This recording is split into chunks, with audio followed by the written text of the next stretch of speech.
Practical এক্সামের দিন আমরা কি করলাম। So hello everyone, welcome back to my channel. তোমরা সকলে কেমন আছো? আশা করছি সকলে খুব ভালো আছো। আমি প্রতিভা নিয়ে এলাম আজ অনেক দিন পর একটা মিনি ভ্লগ। 20 জানুয়ারি আমাদের ইনস্টিটিউটে ছিল প্র্যাকটিক্যাল এক্সাম। যেহেতু আর কয়েক মাস পরে আমাদের ইনস্টিটিউট শেষ হয়ে যাবে, তার জন্য ভিডিও করে রাখা।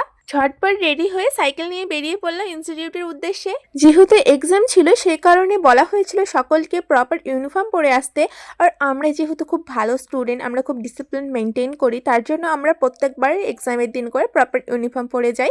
তারপর সাইকেল চালাতে চালাতে পৌঁছে গেছিলাম ইনস্টিটিউটে গিয়ে দেখি নাম এন্ট্রি করতে লাগে, তো সেখানে নাম এন্ট্রি করে চলে গেলাম বায়োমেট্রিক দেওয়ার জন্য। বায়োমেট্রিক দেওয়ার পর কিছু বান্ধবীর সাথে দেখা হয়ে গেল, ওদের সাথে একটু কথা বলে চলে গেছিলাম আমাদের ক্লাসে যেখানে আমাদের এক্সাম হবে। এরপর আর কোনো ভিডিও করতে পারিনি, কারণ এরপর আমাদের মোবাইল জমা নিয়ে নেওয়া হয়েছিল। আর প্র্যাকটিক্যাল এক্সামে কি করলাম, প্র্যাকটিক্যালে করেছি, আর কি করবো।